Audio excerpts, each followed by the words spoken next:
Good morning दोस्तों, SGB defence services academy के digital online education platform पर मैं गणेश खड़से आप सभी का फिर से एक बार हार्दिक स्वागत करता हूं। दोस्तों, लास्ट लेक्चर तक हम देख रहे थे कि भारत की जो एक कहानी है हड़प्पन पीरियड से शुरू होती है और हम पहुंचे थे वैदिक पीरियड तक। जी हाँ, वही वैदिक पीरियड जिसमें 4 प्रमुख वेदों की निर्मित हुई, इसीलिए तो इसको वैदिक पीरियड कहा गया है। और इस वैदिक पीरियड को 2 हिस्सों में मैंने डिवाइड किया था, अर्ली वैदिक पीरियड और लेटर वैदिक पीरियड। क्यों ये इनको मैंने विभाजित किया था? क्योंकि जो चीजें आपको अर्ली वैदिक पीरियड में देखने को मिलती है, इन लेटर वैदिक पीरियड में उन्हीं चीजों में एक बहुत बड़ा बदलाव आपको नजर आता है। और वो बदलाव क्या है, आज हम उसी को डिस्कस करेंगे। बट थोड़ी बहुत मैं आपको एक आइडिया देता हूं कि अर्ली वैदिक पीरियड में ये समाज क्या था। तो हमने देखा कि ये जो समाज है ये एक जगह पर स्टेबल नहीं है। सप्त सिंधु के एरिया में इधर आज यहाँ कल कहाँ ऐसे इधर उधर वो घूम रहा है। और घूमेगा क्यों नहीं? क्योंकि इनका व्यवसाय ही गायों के पीछे चलना है। गाय उनके लिए सबसे बड़ी संपत्ति है। गाय के लिए युद्ध किए जाते थे, तो गाय से जुड़ा हुआ ही इनका समाज है, काउ सेंट्रिक। तो सर, ये समाज एक जगह पर स्टेबल नहीं है। गायों की संख्या बहुत ज्यादा है और उन गायों को संभालने वाला जो ट्राइब है, जिसको मैंने जन या फिर गण कहा था, ये भी एक बहुत बड़ा 4000 5000 ऐसे बड़ी संख्या का एक कबीला है। ऐसे ये घूम रहे हैं। और इस समाज का जो आर्थिक व्यवस्था थी ये कोई बड़ी स्टेबल नहीं है। कोई इकोनॉमिकल आर्थिक उत्पन्न का कोई साधन नहीं है इनके पास में। जो भी है गाय है, कृषि करते हैं लेकिन जितना चाहिए उतना ही उससे निकालते हैं, बस ऐसी इनकी कृषि है। बार्टर सिस्टम चल रहा है। साथ ही साथ इस पीरियड की राजकीय व्यवस्था क्या थी? तो अपने में से किसी एक व्यक्ति को राजा बनाया जाएगा। सभा और समिति का क्या रोल था, विदत और गण का क्या रोल था, ये सब चीजें हम समझ लिए। उसके बाद हमने देखा कि इस पीरियड का समाज जो है ये आर्यन लोगों को अनार्यन लोगों से किस प्रकार से सेपरेट कराता है कि सर हम आर्यन, हम ऐसे हैं और ये अनार्यन बिल्कुल हमसे विपरीत है। वो भी मैंने आपको समझाया था। और ये समाज धार्मिक है, आस्तिक है, लेकिन कैसे भगवान की पूजा करता है? तो नेचुरलिस्टिक गॉड, निसर्ग से जुड़े हुए गॉड, जैसे कि पानी की देवता, अग्नि एनर्जी की देवता, ठीक है, वायु हवा की देवता। तो इस प्रकार की जो है नेचुरलिस्टिक गॉड हमें इस पीरियड में देखने को मिलते हैं। और भगवान को प्रसन्न करने के लिए, भगवान का कृपा प्रसाद पाने के लिए इन्होंने कई सारे उपाय किए, जैसे कि ये यज्ञ करते हैं, मैंने बताया था। या साथ ही साथ ये प्रार्थना भी करते कि सर ये दे दो, ये हमारे पास नहीं है। और क्या नहीं था इनके पास में? तो ये लोग जो है एक मजबूत और शूरवीर बच्चे की कामना करते हैं कि भगवान ऐसा बेटा दे दो जो 100 लोगों को एक ही दिन में मार दे। और उनके पास इनकी दूसरी जो मनोकामना है वो क्या है? तो खाली जेब है, क्या मांगेंगे? पैसा, वैभव, संपत्ति, प्रॉस्पेरिटी मांगेंगे। तो ब्रेव सन और प्रॉस्पेरिटी, ये 2 ऑब्जेक्टिव है किसके पीछे? यज्ञ करने के पीछे। तो ये ऐसा समाज था। अब लेटर वैदिक पीरियड में इस समाज में बहुत बड़ा बदलाव आता है, और वो बदलाव आता है लोहे के कारण। जी हाँ दोस्तों, आयरन। अब तक लोहे की जानकारी नहीं थी, अब लोहे की जानकारी समाज को मिल गई। आज से लगभग 3000 साल पहले, मतलब कि 1000 BCE में भारत में हमें आयरन की जानकारी मिलती है, खोज का पता चलता है। अतरंजी खेड़ा उत्तर प्रदेश में और कर्नाटक में, साउथ इंडिया में धारवाड़ नाम की जगह, वहां से हमें लोहे के प्रमाण मिलते हैं 1000 BCE के।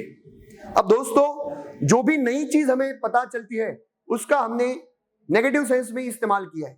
ये सिर्फ भारतीय समाज ने किया है ऐसा नहीं है, ये दुनिया का कोई भी समाज कर सकता है। और एक बार हमने उसका एग्जाम्पल भी देखा है। जैसे कि आपको पता होगा कि आज एटॉमिक एनर्जी कई सारे सेक्टर्स में उसका सही इस्तेमाल किया जाता है, लेकिन एटम्स में भी एनर्जी होती है।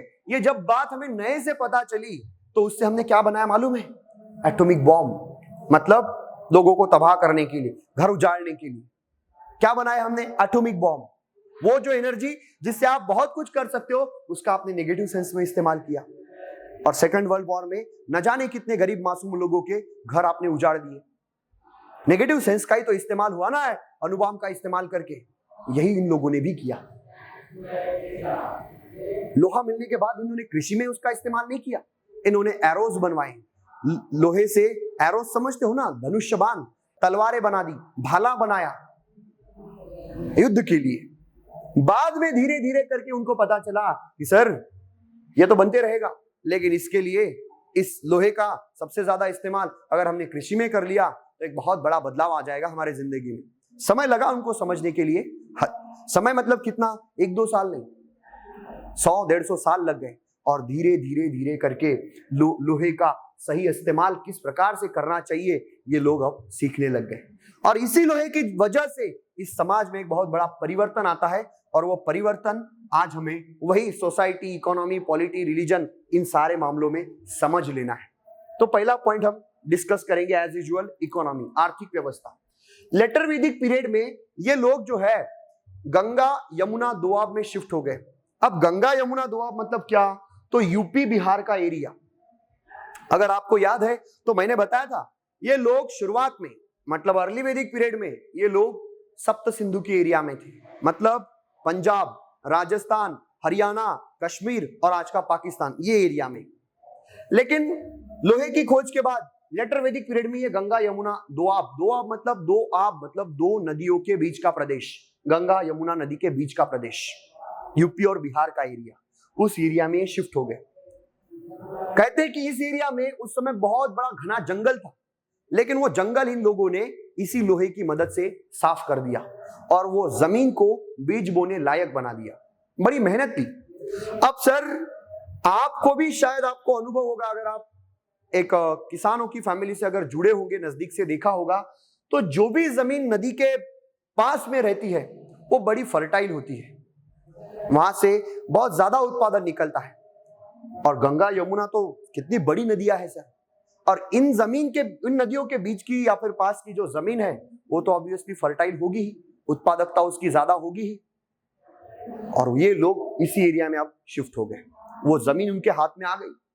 और उन जमीन की क्या खासियत है ये इन लोगों को समझ में आ गया कि सर एक अनाज का दाना बो दिया तो उससे 1000 दाने निकल रहे हैं। परिवर्तन, एक बड़ा मैजिक इन लोगों ने यहाँ पर देख लिया। और उत्पादन करने के लिए, कृषि करने के लिए अब हमें स्टेबल होना पड़ेगा, सेटल्ड होना पड़ेगा, ये धीरे धीरे उनको समझ आ गई। अगर कृषि कर लिए तो भटकने की जरूरत नहीं है, गायों को भी साथ में ही रखकर हम उनका भी पालन पोषण कर सकते हैं, ये समझ उनमें अभी आ गई। ठीक है, ये लोग गंगा यमुना दोआब में शिफ्ट हो गए। अब इनका गंगा यमुना दोआब में शिफ्ट होने के कारण गाय चराना इनका प्रोफेशन अब थोड़ा बंद हो रहा है, पीछे जा रहा है। अब ये एग्रीकल्चर की तरफ शिफ्ट हो रहे हैं, फर्टाइल लैंड की वजह से, क्योंकि जमीन ही हमारी सारी जरूरतें पूरी करेगा, ऐसी इनको एक आइडिया आ गई।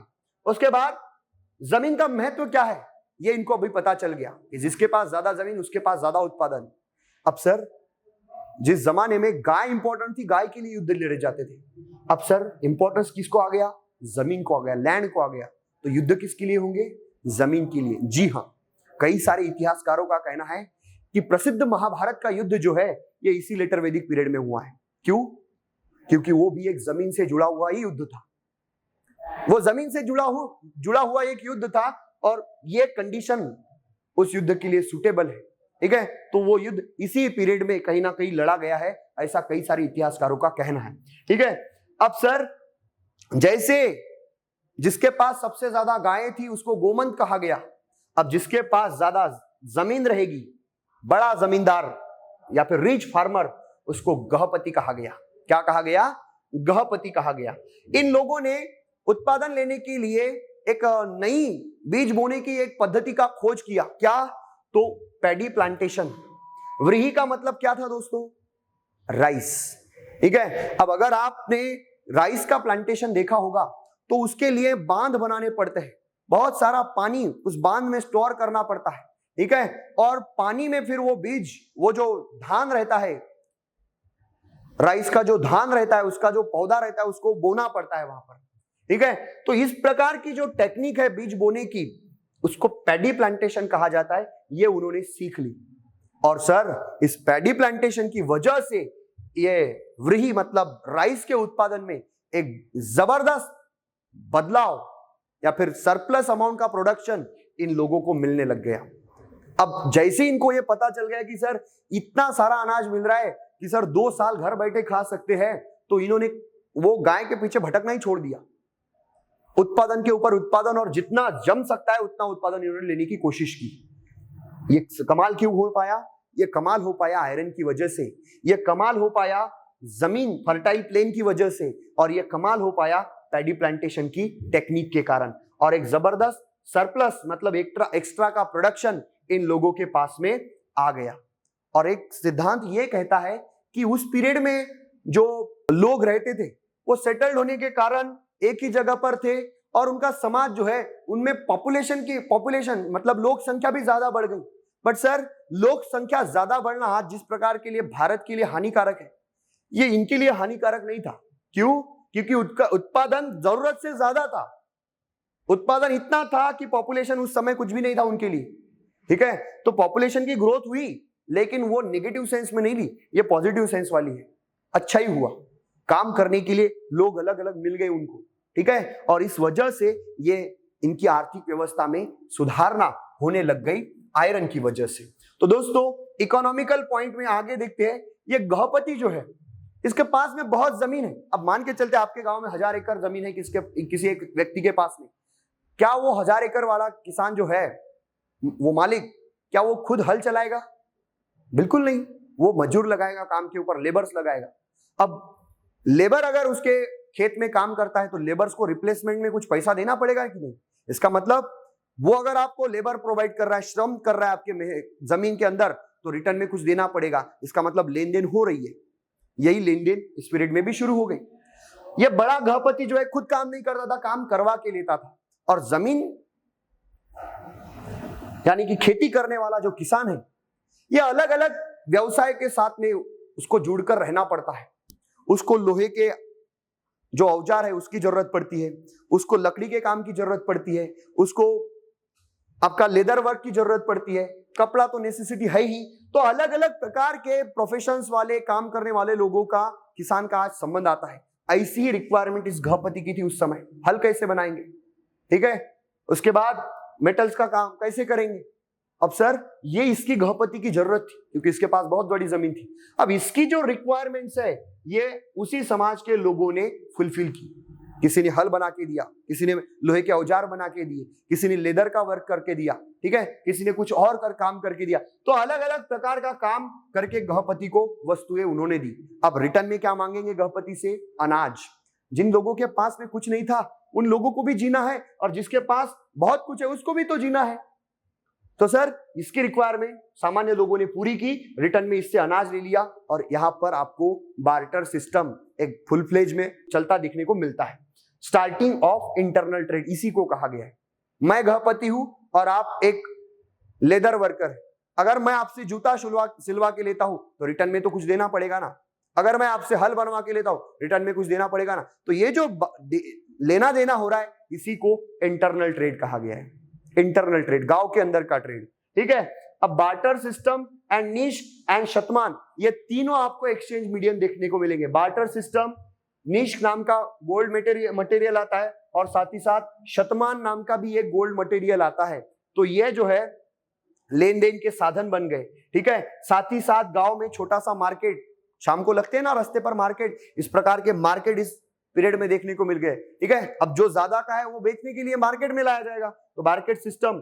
साथ ही साथ टैक्सेशन सिस्टम भी शुरू हो गया है, लेकिन अभी भी बली ही नाम का टैक्स है। बली मतलब क्या?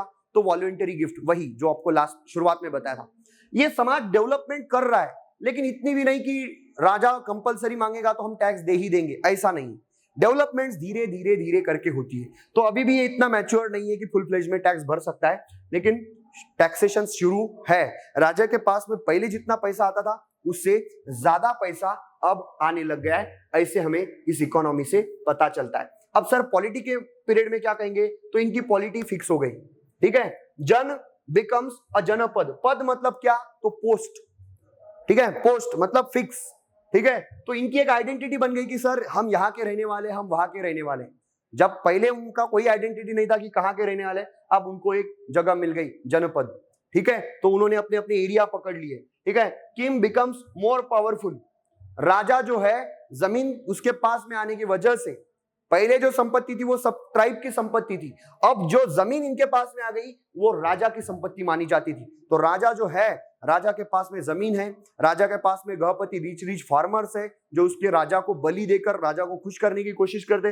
राजा बड़ा मतलब एक एटीट्यूड आ गया उसमें कि सर मेरे जैसा कोई है ही नहीं, तो इस प्रकार का बदलाव आपको इस पीरियड की पॉलिटी में देखने को मिलता है। ठीक है, राजा के पास में थोड़ा बहुत पैसा आया तो उसने अपनी आर्मी भी बना ली, टैक्सेशन सिस्टम आया तो थोड़ी सी आर्मी भी बना ली उसने, और सर अब उसने अपना एक सजेशन देने के लिए मंत्रिमंडल भी बना लिया, उसको 12 रत्नी, मतलब पहले एक पुरोहित ही था, अब 12 रत्नी करके मंत्रिमंडल बना लिया, एक काउंसिल बना दी सजेशंस देने के लिए। ठीक है, तो इस प्रकार से पॉलिटी में सभा और समिति का जो पहले महत्व था कि राजा का चुनाव हम करेंगे, सभा और समिति, अब राजा ने कहा कि आप घर पे ही बैठे रहो, आप बीच में नहीं बोलोगे, अब राजा मैं हूं और मेरे उपरांत राजा कौन बनेगा, मेरा बेटा। अब पैसा जब जेब में आएगा तो सर थोड़ी तो आपके एटीट्यूड में, आपकी मानसिकता में बदलाव होगा ही ना, यही बदलाव यहां पर देखने को मिलता है। सभा और समिति का महत्व खत्म हो गया। ठीक है, राजा जो है अपने प्रेस्टीज और पावर को मेंटेन करने के लिए अलग अलग प्रकार के यज्ञ करता था,